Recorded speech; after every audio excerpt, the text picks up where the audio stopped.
Welcome to Life Is, a proud part of the Bethel University Clarion podcast network. I'm co-host Zach Walker. And I'm co-host Abby Pautz. Today, Life Is Conspiracies. We'll talk about the legendary Buzz Aldrin, updates from being at home, and if the earth is flat. It is not. We'll discuss the McDonald's family, fake news, and why people should stop supporting COVID-19 conspiracies. And even though we're supposed to be talking about conspiracies, we'll probably theorize about other things and maybe talk to some folks over at the award-winning Clarion newsroom. Because life is conspiracies, but life is everything else too. Life is drops now. Woo!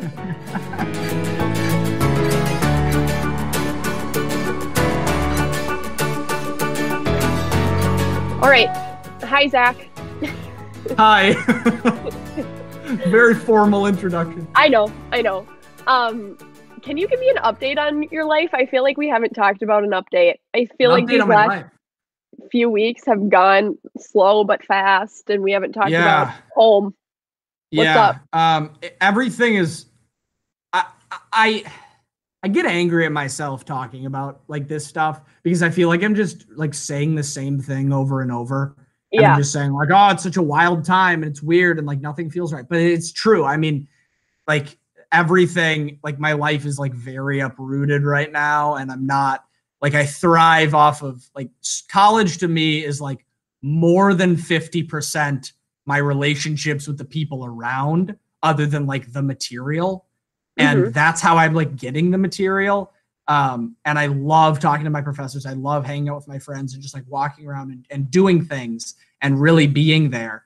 And especially as a journalist, I like going out and reporting. I like seeing people face to face and seeing their reactions there and really being able to play off of them like humans in the same room. And now I have to do that over Google Hangouts, and it's fine. And I can still do the work. And it's like, it's good that I'm getting bylines and experience and I'm telling stories.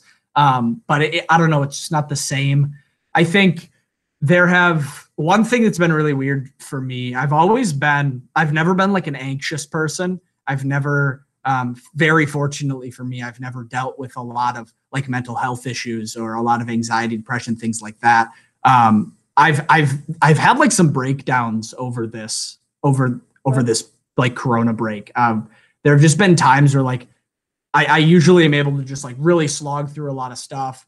And like, I remember a couple days ago, I was just about to start an essay that I can usually just like knock one of those out really quick. And I just like stared at the page for like 20 minutes and I couldn't think of anything. And I'm like, why is this happening to me? Like, this is just something that I hear about on like Snapchat stories. Like, I didn't think this was a real thing. And I went out to my kitchen and like told my mom, like, I don't know what's going on. Like, this sucks. And I just kind of like vented about it because like, this does suck. Yeah. Like I'm so in my life, I'm so positive, and my parents are the most positive people you'll ever meet. And I'm always trying to look at the bright side of things, but it's like, dude, just like being like, I'm like locked at home, and I'm lucky that I can like go on walks, but I can't see anybody, and I'm doing all my work on a computer, and it just feels like it devalues everything that I'm doing. And it's not nearly as fun anymore. So I'm doing okay. I've made some changes. I moved my entire desk setup downstairs instead of my room. So I kind of have two spaces. And that's been good. Joe is listening. Joe, he'll be on in the segment next. He's listening in, and he said school is just homework in the chat. And I agree with that in some part. I think I think the professors are doing a really good job of trying to do other things. But for students, I mean, it does feel just like homework. And we're just kind of just trying to get through. But I have to be obligatorily positive in anything that I say. So, you know, there are silver linings, but you know, it's a really sucky time. But things like this are what is saving me in this and getting me through it. So yeah, I mean, thanks for letting me kind of rant on that for a little. No, thank you. I can relate to that so much. And it's so frustrating, but being on this podcast and getting to see even just you every couple days is something to look forward to. Yeah. And it's like I miss everyone. Like me, you, and Joe were all in one class together, and we like had such a good time. It's so easy to learn when you're having a good time with your friends. So learning from sitting on the couch and trying to figure everything out, also while your mom is like, okay, come do this and do this. It's hard. Yeah, I know. Yeah, and I've felt a lot more anxious in like a lot of the things that I'm doing. Like if I'm working on a Clarion story right now that I'm looking to get published at the end of this weekend, but it's just like I put so much pressure on myself for that. Like I'm just sitting at home and maybe I don't have as much homework, so I should like always be doing Clarion stuff. And I like need to be reporting like all over, or I'm like not meeting the expectations that I have set for myself. Yeah. And I feel like I'm stressing more about things like reporting, which is my favorite thing like ever. Yeah. And it's just like, gosh, like I miss the times where I'm loving school and I'm loving learning and I'm loving doing all of that, because there's very few moments in my life where I haven't really dug that. But yeah, I guess this got a little more serious, a little more deep divey than usual segment one. But quick and like 30 seconds. Just got to keep this tight. Today, Life is Conspiracies. It's going to be exciting. Yeah. Abby, do you have a certain conspiracy that you've been a big fan of over the years? Okay, so I don't know if the O.J. Simpson case is a conspiracy, but I don't know if it's like, oh, like he for sure did it, like, and it's a conspiracy that he did it. But I, growing up, was so into that case, so that's a conspiracy that I've like put like time into trying to like figure it out. Like if I could be a journalist that studied the O.J. Simpson case, 100% would love it. So I don't know if that's a conspiracy theory, but that's one that I believe. Like I think O.J. did it. Do you have a favorite conspiracy? Favorite. I think conspiracy theories are funny, and they're also, if people take them too far, they can get really damaging. We'll talk about. But gosh, there's a lot of funny ones out there. I mean, there's just like it's crazy to me that some conspiracies are taken to a level of like a lot of people believe them, like the flat earth thing. So it's exciting. I mean, I've always been a fan of cryptids, which are like kind of a conspiracy. So like Bigfoot, Jersey Devil, those things. I was super into those as a kid, and want them all to be real, but they probably aren't. But keep listening for more exciting conspiracy talk.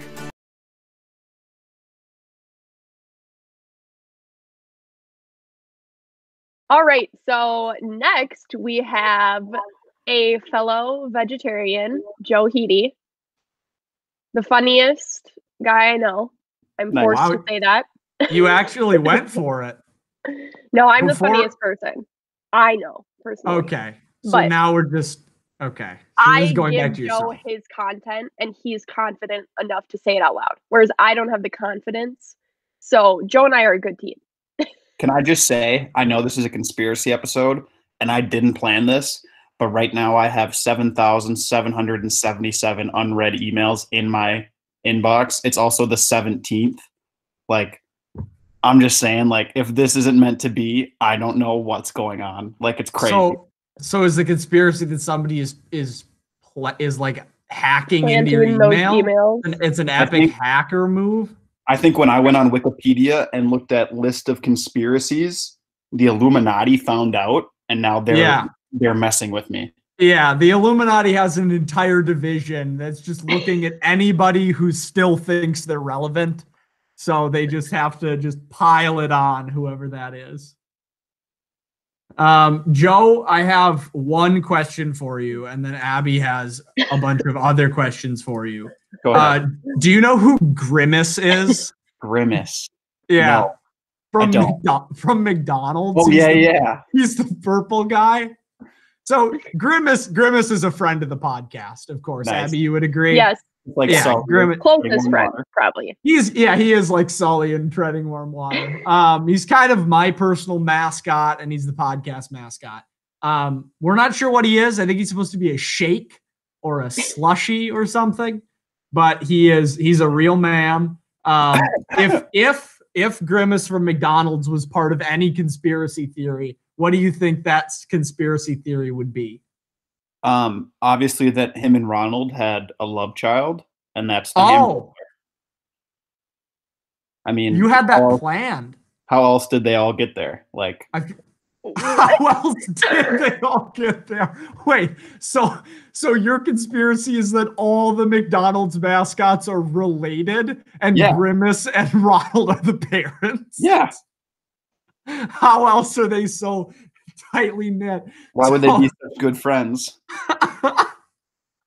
You have to be siblings to be good friends if every day is spent in a McDonald's. What role then does Grimace play in the family? Like, is he like the cool jock older brother, or is he like the nerdy younger brother? Grimace is a great mom. Grimace is like, make sure you eat your vegetables. Like, I know I'm a milkshake, I know I'm a slushie, but like, you got to eat the healthy stuff. Grimace is the apples in the Happy Meal that nobody likes to eat. Oh, that's sad against Grimace. Yeah. I feel okay.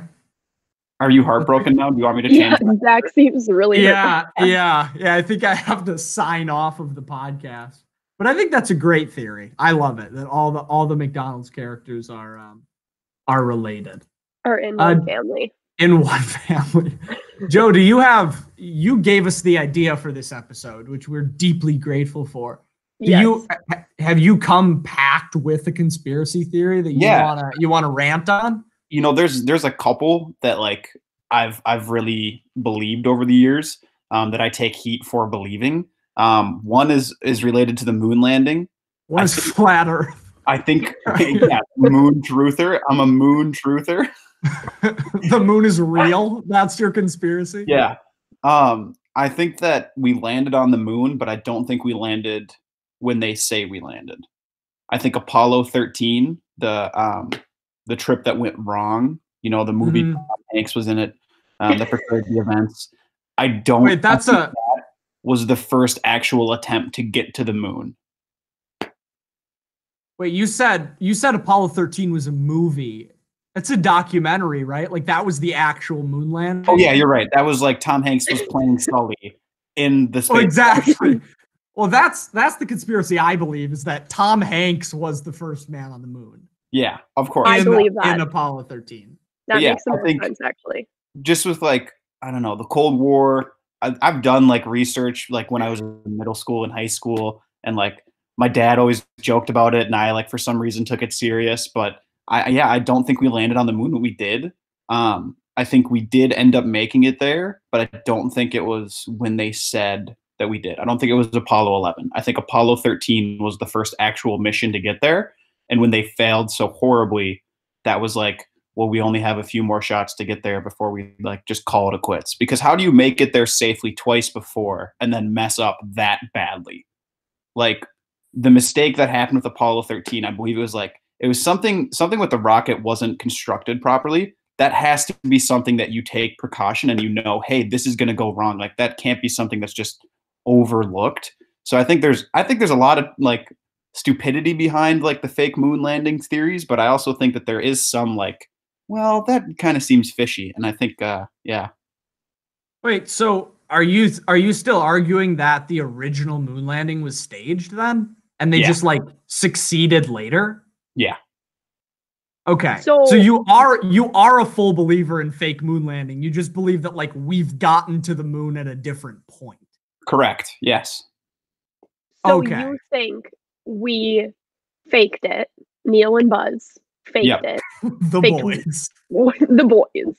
They faked it because it was during the space race, do you think? Or during the Cold War. Do you think? Yeah. Have you also seen that video of Buzz Aldrin getting confronted by a conspiracy theorist, and Buzz Aldrin punched the kid in the face? Oh my gosh! Wow. Buzz. If you haven't seen that video, you need to search it. He's like saying to him, he's holding a Bible, and he's saying, "Put your hand on the Bible and say that you landed on the moon." And Buzz won't do it. He's like, maybe that's a little frustrating. Like, you know, get away from me. You're an astronaut. In the face. It was crazy.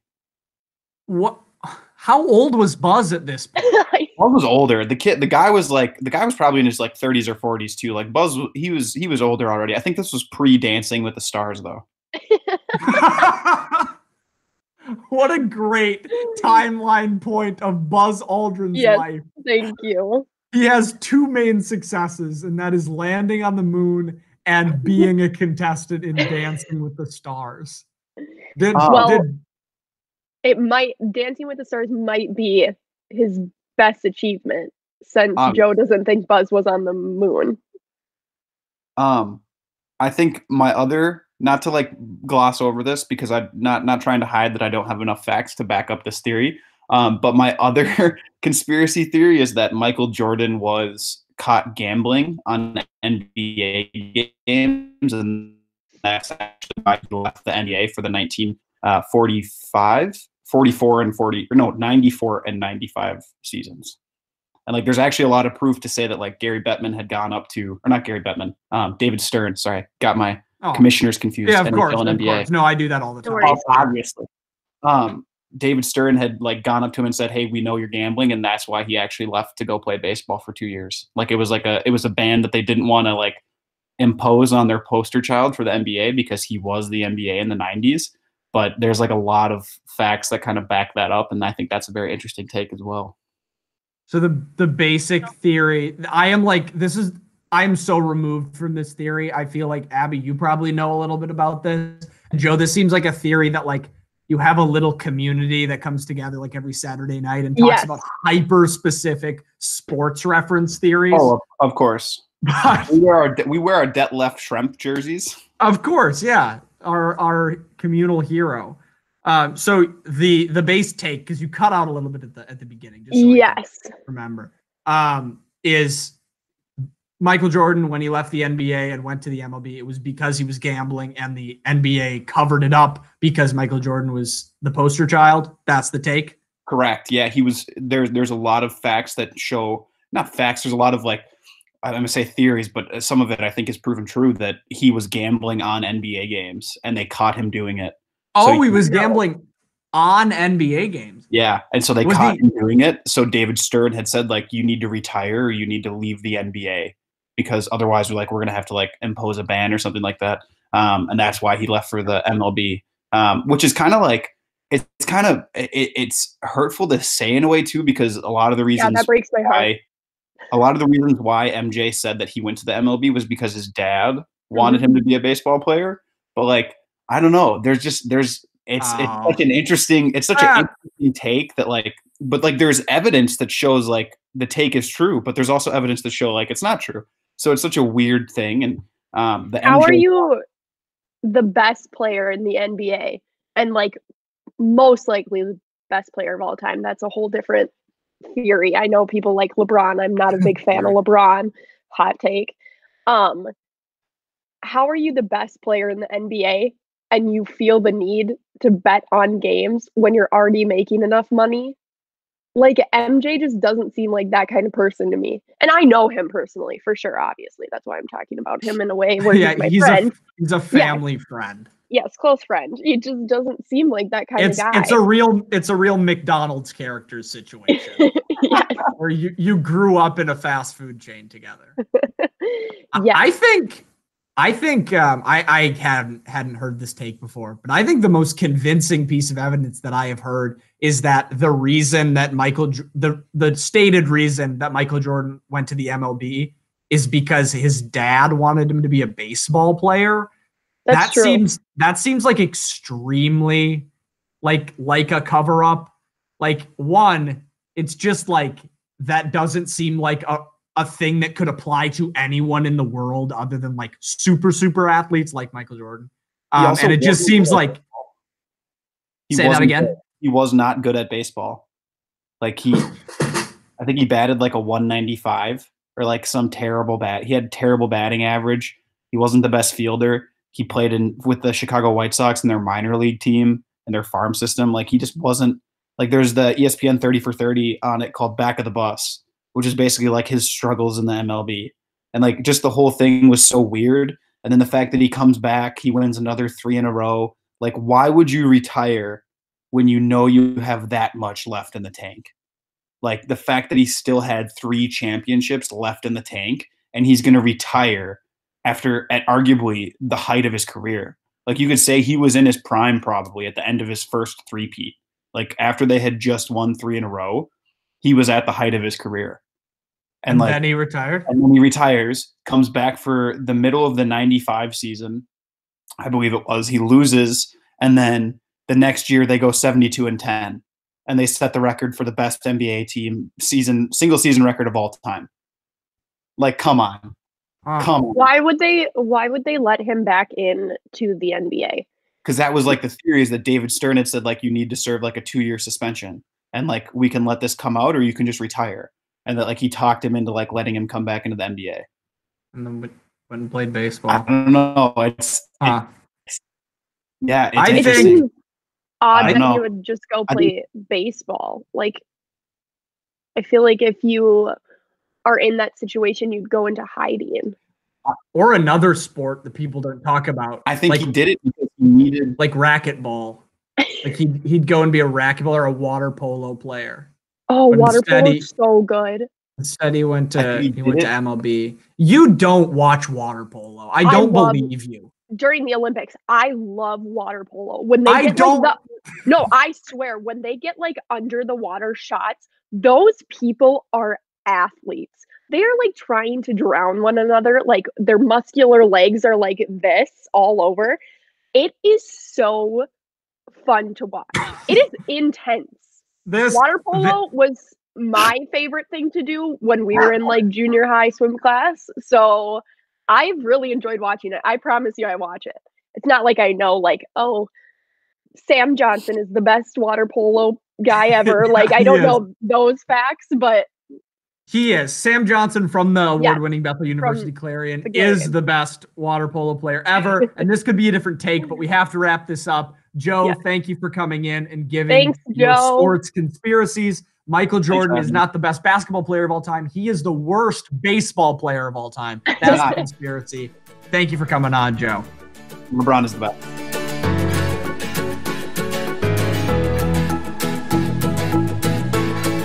Okay, next up, everyone's favorite segment, the new-ish segment. We've done it for like 3 or 4 episodes. This needs to stop or this needs to start. We should probably think of a title that doesn't require me to say 2 titles. But today it's going to be This Needs to Stop. And I always want to give like a really funny one, like talking about Grimace. But this one is real. And this one is something that I genuinely think needs to stop. And that is COVID-19 conspiracy theories. I think for a few examples, there are a lot of people right now who are forwarding the belief that COVID-19 was a bioweapon. Some people believe that it was developed in the United States as a bioweapon against other countries, and then it like escaped. So there's that conspiracy. There's one that I found, this was widely shared, that the coronavirus was planned by Bill Gates on behalf of pharmaceutical companies. So like that's something. And then there's like there's the and this isn't really like a conspiracy theory, but it's in that vein of people just like really going against like, this is all like China's fault and attributing it to like all Chinese people, which is horrible. And then seeing like our president use rhetoric like the Chinese virus. And then when a person of authority uses that rhetoric, then people think that that is okay to do. And then there's been like harassment of Asian families in America. And it's like, what is going on? So it's so crazy. It's not crazy to me. It's not something that's unbelievable, which is sad. It's something that happened. And it's like, oh, of course people in a global pandemic where hundreds of thousands of people are dying. Yeah. people want to latch onto things that feed into their own beliefs, that feed into them not wanting to talk about the coronavirus and not wanting to follow the rules that just keep other people safe. Yeah. And yeah, you were going to say something? Yes, I think that okay, so I have a few points. Calling it the Chinese virus, I don't think is bad. It was just the title it was given, like the Spanish flu, but like the way people interpret it is wrong. Well, that wasn't the title it was given. Like it was called the coronavirus, and it's COVID-19. And yes, but when we didn't know much about it, that's what it was called. But like the way people treat titles like that is so inappropriate and harassing people in the United States, like especially during a time like this, is wrong. These conspiracies I think are hilarious because it's just like insane what people are like thinking and trying to like figure out about this, because we don't know a lot about it. It started because of like a meat interaction, and as a vegetarian I've been closely following that because I think it's very interesting. Do you know the exact animals? I think it was a bat, and it was a bat, and then it transferred to a pangolin. Yes. Which is like a big armadillo looking thing. Yes. And then people got it and it spread. But, so it's confusing how like we know that, like that's something that has been proven, and then people think that the United States, like the army base we have there, like gave it to people or put it in their food and their meat and stuff. It's so confusing how during these times everyone panics and wants to blame it on somebody, but it was just like a huge like bad interaction that ended up like making our world go into this crazy place. And yeah, and that's the thing. You said the word blame, and I think that's what's fueling everything. But what's crazy to me and what's so sad to me is so many people are out here trying to blame people for this horrible thing that's happening. They're trying to blame the entire country of China. They're trying to blame conspiracies like it's a bioweapon. They're trying to blame Bill Gates. Yeah. But there's so many people out here who aren't willing to do the basic essentials of keeping themselves and others safe. So why are we out here blaming others for this horrible thing, but then not doing anything about it? I think it's hard. I think it comes down to like after being like this for a long time, like the economy is ruined. People aren't making money. There's people that can claim unemployment and get money. But like my dad is in the jewelry industry, and like nobody's going to buy diamonds when nobody has money. So like the situation he's in, it makes him think that like, oh my gosh, like we're taking this too overboard. Like we should have started smaller than like shutting down and shutting down and shutting down. Because like a lot of people, like it goes beyond illness. It goes to like the rest of people's lives, like could be and will be like very damaged from this whole situation. And it's scary. It is. Yeah. And I agree. I agree that this is going to stretch farther than just this virus. Yes. But another thing is, I think that if we just pull regulations, if people don't give stay-at-home orders, if we start up the economy again, yeah, maybe some very fortunate people who don't get the coronavirus will be able to get back on their feet and become the same amount of wealth that they were before. But you know what else is going to happen is a lot of people are going to die. A lot more people are going to die. And I think the thing that keeps it in my head, and it is crazy and sad to me, is there are a lot of people out there who are not going to take the coronavirus seriously until somebody in their close circle dies from it. Yeah. Because you see so many of these Facebook posts that are saying like, oh man, this is so crazy. It's taking away our liberty, that we can't have freedom, liberty. Yeah. And what? I don't have coronavirus. Nobody I know has coronavirus. And then somebody comments and says, hey, my dad is in the hospital right now fighting for his life for coronavirus. And to think that has to happen for people to take this seriously? Are you kidding me? Yeah. Like, really? We live in a country that is that selfish that people can't think that there's so many other people. Maybe I don't know them, but there are people who are dying. And just because I don't know them, screw them. I have to go to work. Like, it's wild to me. And that's why I don't like coronavirus conspiracies. And I think one cool thing, one thing that I read in an article, Facebook, even the site that people are going out here and forwarding these, they're doing something where if any user likes or comments on a post that is then flagged by a moderator saying like this is fake news, Facebook's going to alert anyone who liked and commented on that. Oh wow! Which I think is a cool thing. That's super cool. I didn't know that was even possible that they could do that. That's super cool. Yeah, that should be done all the time. I know, I know. So yeah, that's about all I have to say about COVID-19 conspiracies. I think they should stop. And obviously, I'm not the most informed person in the world. I don't know everybody's situation, but that's just what I think. So thanks for bearing with me, Abby, and everybody that's listening.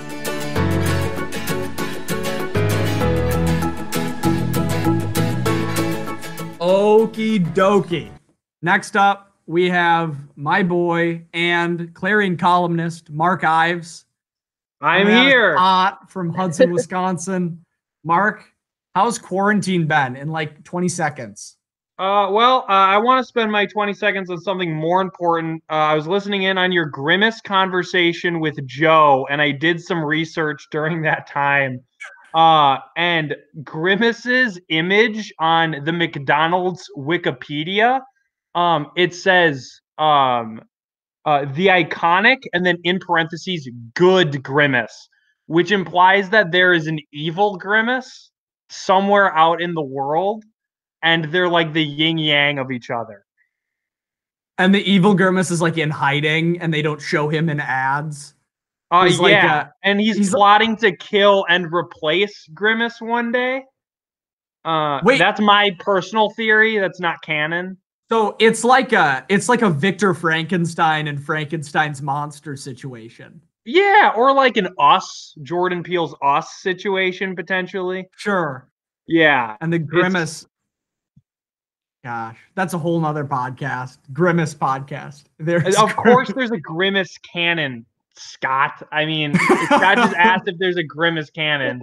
The official canon is from the Wacky Adventures of Ronald McDonald's television series.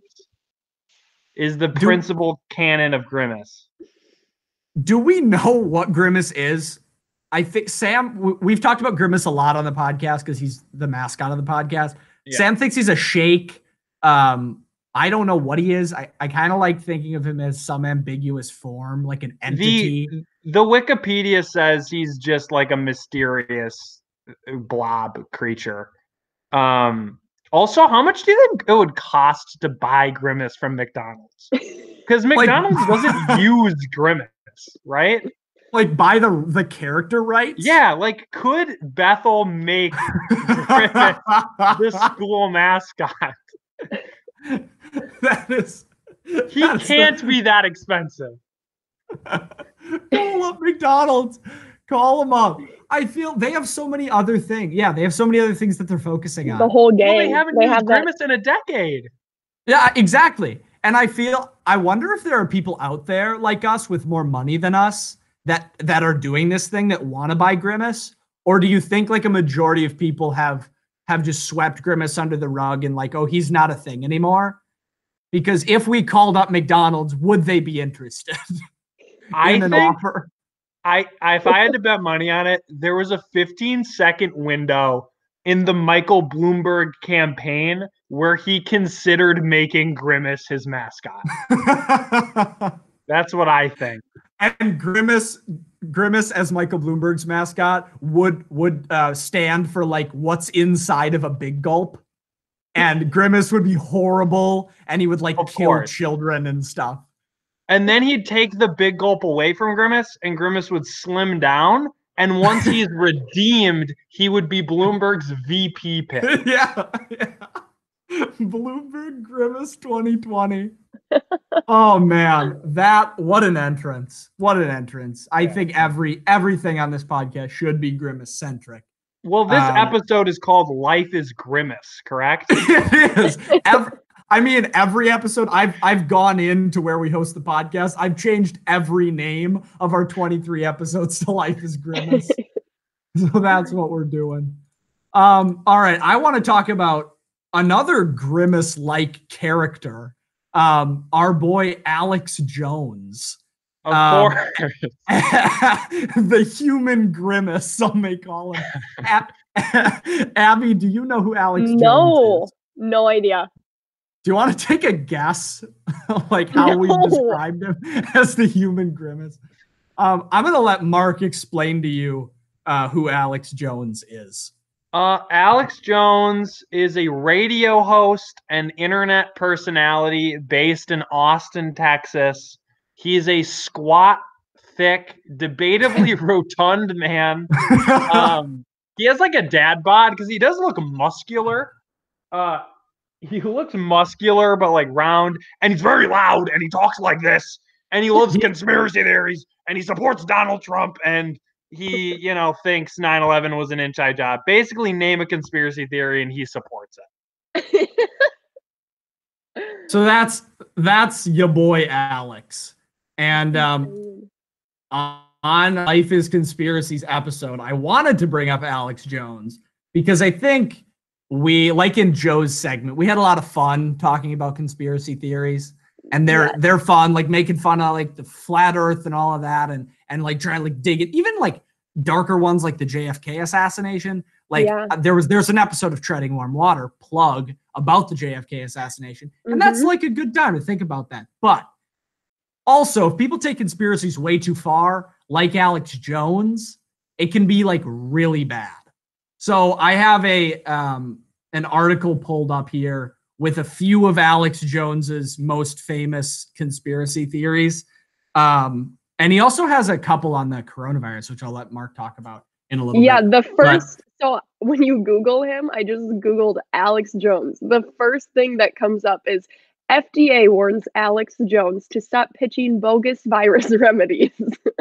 Yes, Mark, you have stuff on the virus remedies of Alex Jones. More specifically, Alex Jones is currently selling toothpaste that he claims to cure coronavirus.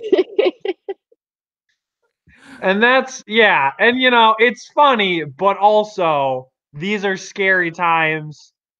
Some people are out of work and are desperate for a cure. And, he has millions of people listening to him, some of whom are desperate enough to spend a lot of money on bogus remedies to cure coronavirus. He's a snake oil salesman, largely.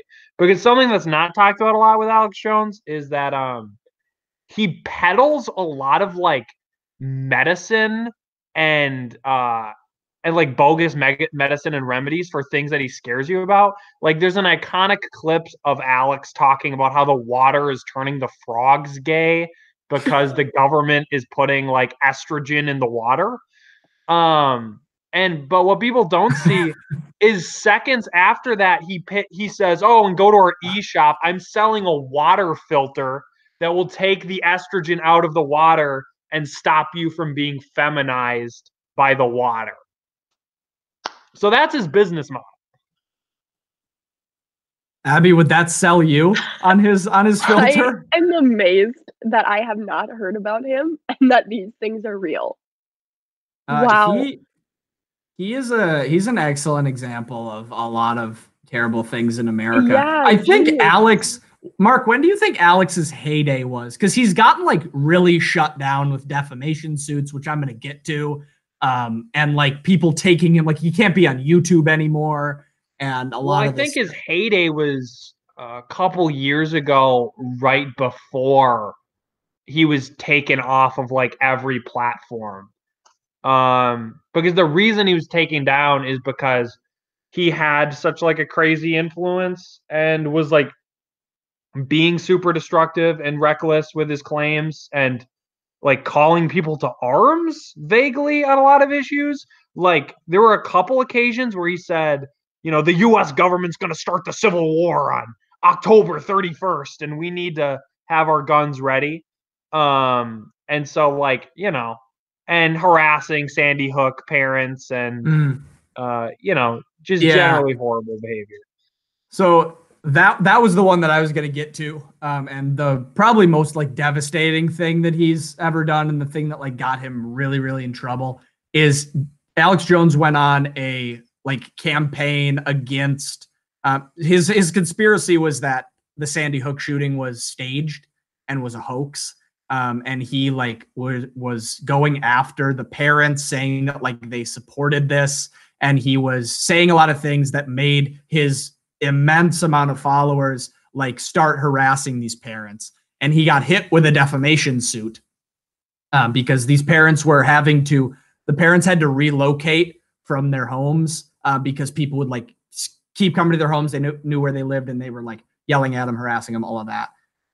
So that was like, I think the worst thing that he's ever done. But I think I would ask both of you guys your thoughts on this. Like, he says all these wild things, but then Mark, like you said, he's this snake oil salesman. So what do you think his main motivation is? Like, why does he do this? Is he insane? Is he greedy? Does he just want money? Is he like really into right-wing politics? Does he like fame? Like, what do you guys think from hearing about this? Might be a fame thing, but to go to the lengths where you're like telling your following about like parents whose children died in such a tragic way, that it's fake, and they end up going to their houses and harassing them. Like, you have to be insane, right? Like, that's what I would think. Yeah. Mark, what are your thoughts? I think Alex Jones has always been conspiratorial minded and into right-wing politics. You can trace him back. I believe he like went to the University of Austin, and he worked he had like a college radio show, a lot like the Life Is podcast, but more talking about, you know, why he loved Reaganomics. And but the thing is, he was a lot more rational at the beginning. Like, it was more standard stuff. CIA's doing this, CIA's doing that. And then it sort of devolved. I think as he got bigger and bigger, the conspiracies got more and more ludicrous. And I think it was more theatrics. And then he realized how much money he could be making off of his like supplements, because Alex Jones is like a rich guy. And so I think it became he had all these viewers, he was getting all this money. And then he started talking about like ludicrous things like there's vampires and goblins out there and we're in a matrix grid. And I think it all culminated with he put a lot of his political capital behind Donald Trump really soon, before he won the nomination. And then Donald Trump legitimized him by going on his show after he won the election in 2016 and being like, "You're a great guy. Thanks for supporting me. You're awesome." And then I think he felt like he was king of the world, because he sort of became mainstream and people were talking to him. And he claims that he got calls from Donald after he was president, like multiple calls. I don't know if that's true because he's a notorious liar. But yeah, you could make an amazing movie about his life, and I think things just spiraled out of control. I think in many other realities where he became less famous, he's just sort of like a second-rate conservative radio host on FM radio who has a couple thousand listeners and is relatively unknown. So do you think that he like created this name for himself and this like idea of himself that he says kind of semi-crazy things or things that really get a lot of people talking. And then he just continued and kept like upping what he said to be like crazier and crazier as time went on. That's how I imagine it going, because if I've researched Alex Jones quite a bit because I think his mindset is super interesting. And at the beginning, his conspiracy theories were really normal. It was, we didn't land on the moon. 9/11's an inside job. The CIA is experimenting people. And some of which, by the way, I'm not a super conspiracy minded person, but like some of the things he pointed out were true. Like he was saying, Bush was going in Iraq and that there weren't weapons of mass destruction. And he was right on that. So he was pretty normal. And then I think the fame got to him and he needed to outdo himself in some way. Once you become the conspiracy guy, there's no value in, debunking conspiracies. There's only value in seeing conspiracies. Once you're a hammer, everything's a nail, I suppose. It became his brand. Yeah. And you see these things that he's doing and they get a lot of hype. And they get enough hype where he says something as crazy as the Sandy Hook shooting was a hoax, and enough people believe him and enough people act on it for the people who are being affected to then hit him with the law and hit him with defamation suits. So what do you think draws people to agree with things like this? Things that we think are so ludicrous. And things, if this is a guy that said chemicals in the water are turning frogs gay, and he has this almost cult-like following. I think, Mark, you and I have talked a lot about, like, is Alex Jones a cult leader? But why do you guys, we'll wrap with this, but why do you guys think so many people buy into this stuff? This sort of wild conspiracy talk? I think because there's crazy people out there, and because he's saying these, like, big, huge statements that not a lot of people think of. Maybe some people are like, oh, like if he's thinking like that, that might be true. It's like so crazy enough to like maybe question, but I don't know. Maybe they liked him at first and you just keep rolling with him. You're a big fan, even though he says all these crazy things. I don't know. It's like I love certain comedians, but sometimes like some of their jokes, I'm like, like maybe I shouldn't like this person, but I don't know. That's my best way to relate it. Yeah. I thought an interesting question that was just asked off screen is so Alex Jones is a very hard right wing person, and he's also he's a Christian, and he incorporates a lot of Christian rhetoric into his theories. Like he thinks Satan is like behind Hillary Clinton and a lot of people. And they was asked, why do we think that Christians are susceptible to this sort of thing? Because conspiracies, I have noticed that as a Christian, I do think people that buy into conspiracy theories are disproportionately like fundamentalist Christians. And I think part of it might just be that we're practiced in faith in Christianity. That is a mindset that we regularly practice in having faith in God. And so I think it's easier for Christians to also put their faith in a person and saying, I don't need evidence right now. Alex Jones seems strong and commanding and like he knows what he's doing and like a warrior, and he says all these good Christian things about how God's all powerful. I'm willing to put my faith in him is why I think a lot of Christians are drawn to his programming. Do you think it's his character that they're drawn to, that he's like this idol character that is so confident in saying all these views? Or do you think it's like his views themselves? Because he doesn't have, like, he has a lot of crazy views, but they are based in like very, very right-wing politics, very conservative. And when you look at the base of evangelical Christians since like the Reagan administration, they think that if you're a Christian, you have to be conservative, and that's a whole different discussion. But do you think it's more of the things that he's saying and the confidence in which he's saying them, or him as a character? Like if Alex Jones came out here and said a really, really liberal belief, do you think a lot of his evangelical followers would say, oh yeah, I believe that? It would certainly depend on the belief, because I mean, not to compare him to Trump too much, but Trump occasionally outflanks Democrats on the left of some issues, and his followers are willing to support it. Like Trump is more against trade deals than the average Democrat. Like he was against NAFTA and TPP. He at least gives rhetoric to leaving the Middle East, and he gives rhetoric to like freeing non-violent drug offenders. Like he made that Super Bowl ad about the like kind, sweet woman he got out of jail, and like God bless that. That's great. And his followers seem to follow him into those beliefs.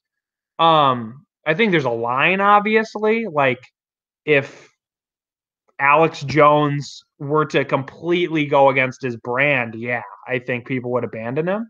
But I think the reason he is successful is because of that character. Is because he's a very compelling orator. He has a lot of theatrics. And then I think if you're conspiracy minded, it's you're much more easily led from like one belief to another in increasing increments of absurdity than you are reeled back once you're looking for conspiracies. So if Alex is at the farthest end of the spectrum,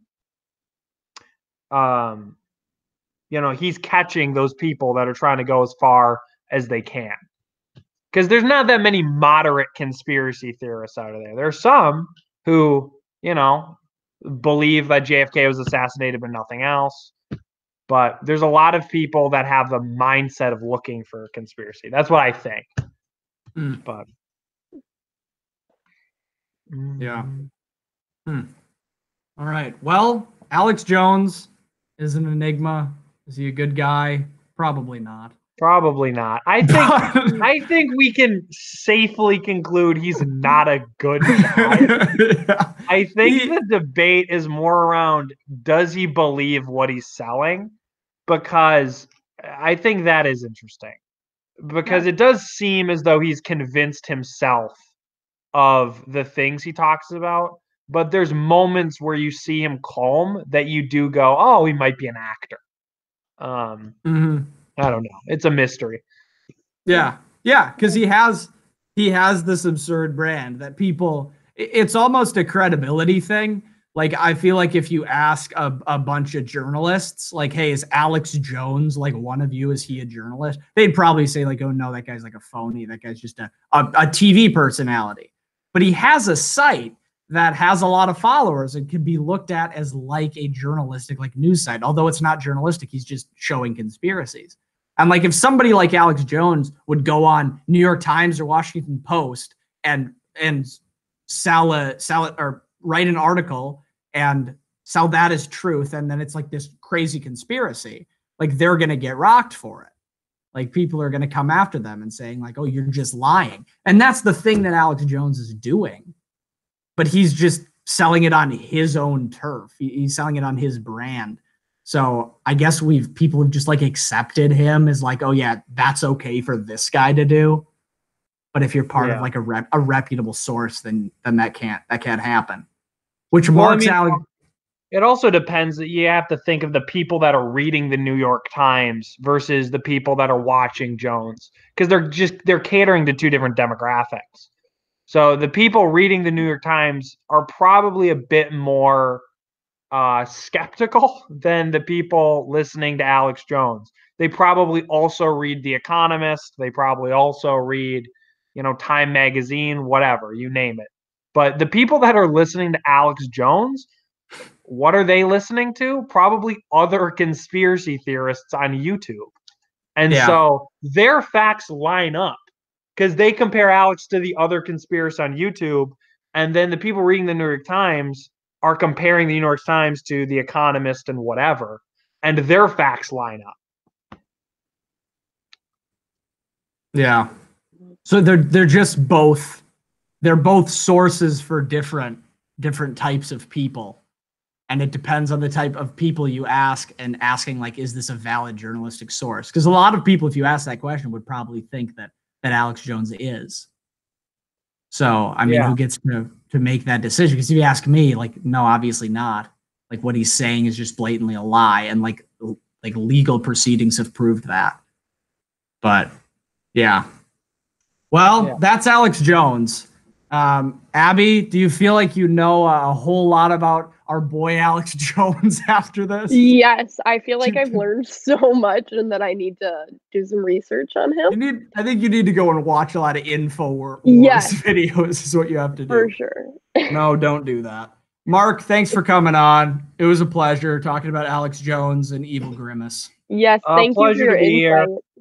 Happy to see you guys. You as well. Take it easy, man.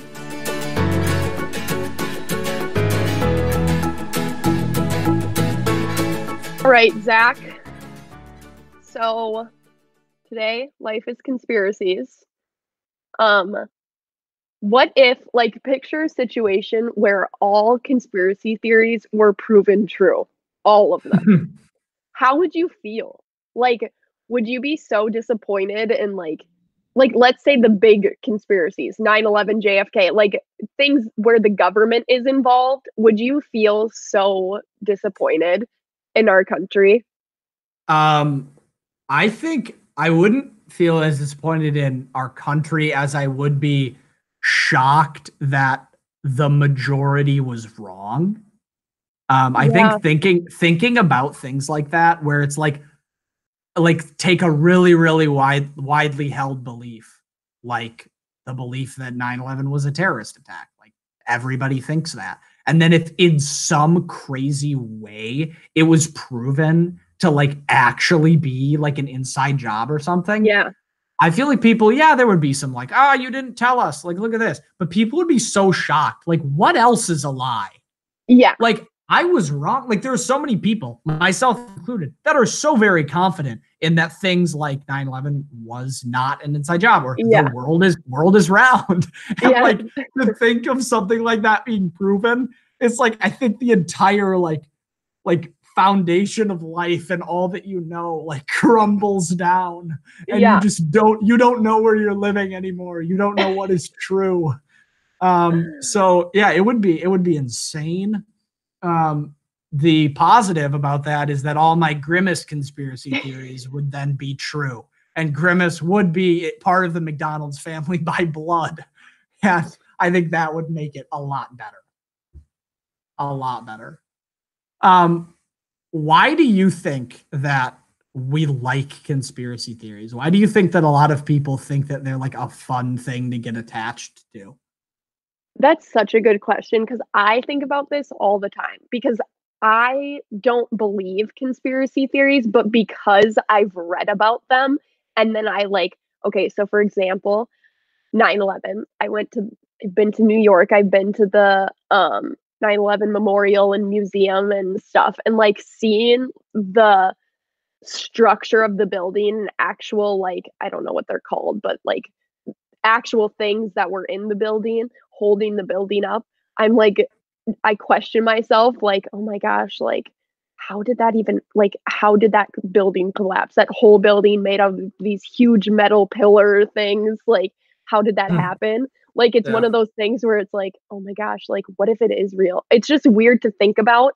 And I think, knowing myself, like I am someone who like double thinks everything. Like if I text somebody like and they just don't give me like the response that I would give, I'm like, oh my gosh, do they hate me? Like, great, they hate me. Like I'm never talking to them again. They hate me. So like I think it's one of those things where people are like, oh my gosh, like yeah, that could be true. And researching it and doing so many different or reading so many different articles about it and watching videos, it's like it's like a hobby. It becomes just this weird hobby that you're like trying to figure out. Even though in the back of your head, you're like, this can't be true. But you're like, what if it is? Like, I want to be the person who finds out if it's true. Yeah. I think it almost puts, I think people enjoy being part of something a lot larger than themselves. Yeah. You know? Like thinking about, because conspiracy theories are always these like huge ideas. And thinking that you might be a part of a minority that believes something against a huge idea. And at some point in the future, you could say like, oh yeah, I got them. Like I didn't believe what everybody else believed. And just like the act of looking into that stuff, I mean, it gives you that like detective feel, but it puts you in this, you're thinking about this huge idea that's so larger than regular life. It's so larger than just going to a 9-to-5 job. Like you're thinking about this huge theory. But yeah, I think another thing, and a journalistic question that was posed off screen, is I think a lot of conspiracy theories are fueled by where people get their information. Because if people are getting their information from like very reputable sources, like you're just reading the New York Times and the Economist and the Wall Street Journal and all of that, like you're probably not going to really believe conspiracy theories. No. Yeah. But if you're listening to InfoWars, then you're believing conspiracies. So then my question is, or the question posed on screen is, how are we choosing the sources that we believe information from? Or like, I think it's interesting, like if it's a conspiracy thing, does our bar of credibility like go down? I think for me, it definitely has. Like I've read things where I'm like, this doesn't seem correct, or like this isn't a good place to be reading things from. Like, I'm on a site that has 18 pop-up ads, but I'm gonna still kind of understand what they're saying. That is for sure something. I think people, because it's those big things, one of those ideas where they're like, oh yeah, let me go against this. Let me have an idea that is different from everyone else's, and let me just prove it by reading random sites, because that's the only place I can find anything about this. You know what I mean? Yeah, and I mean, I feel like that act in itself should discourage conspiracy theorists and be like, hey, I'm not like, this is obviously a false site, but I'm going to still do it. But also I think you hear a lot of, in like conspiracy theory communities, like, oh, big media is like trying to lie to us. And like, I think for some people, things like the New York Times, which people in leadership positions have called like the failing and fake news New York Times and stuff like that, people will see that as not a reputable source. Yep. So I think it depends on the person who what they think a reputable source is. And some people won't think that obvious reputable news sources are reputable because they don't support the beliefs of that person, that place. So I know the whole conspiracy theory world is crazy. But we've been able to unpack a lot of important stuff on this episode. Oh, Thanks for chatting, Abby. This was good. Yeah, this was good. You've been listening to Life Is, a podcast from the Clarion, Bethel University's national award-winning student publication. We'd like to thank our producer, Sam Mulberry, and everyone who buys regular toothpaste like regular people. The Clarion still publishes stories every day online at bethelclarion.com. Right now, check out Emily Rossing's story about the Bethel women's golf team traveling to Florida for the national championship and having to return due to the virus. Please tell the people in your life about Life Is, which drops Monday and Friday until we run out of things to say. Because ultimately, life is people. So tell Alex Jones to stop making toothpaste. And tell the best basketball player ever, you decide who that is. And tell Grimace, because you should always tell Grimace. And tell the people of the round earth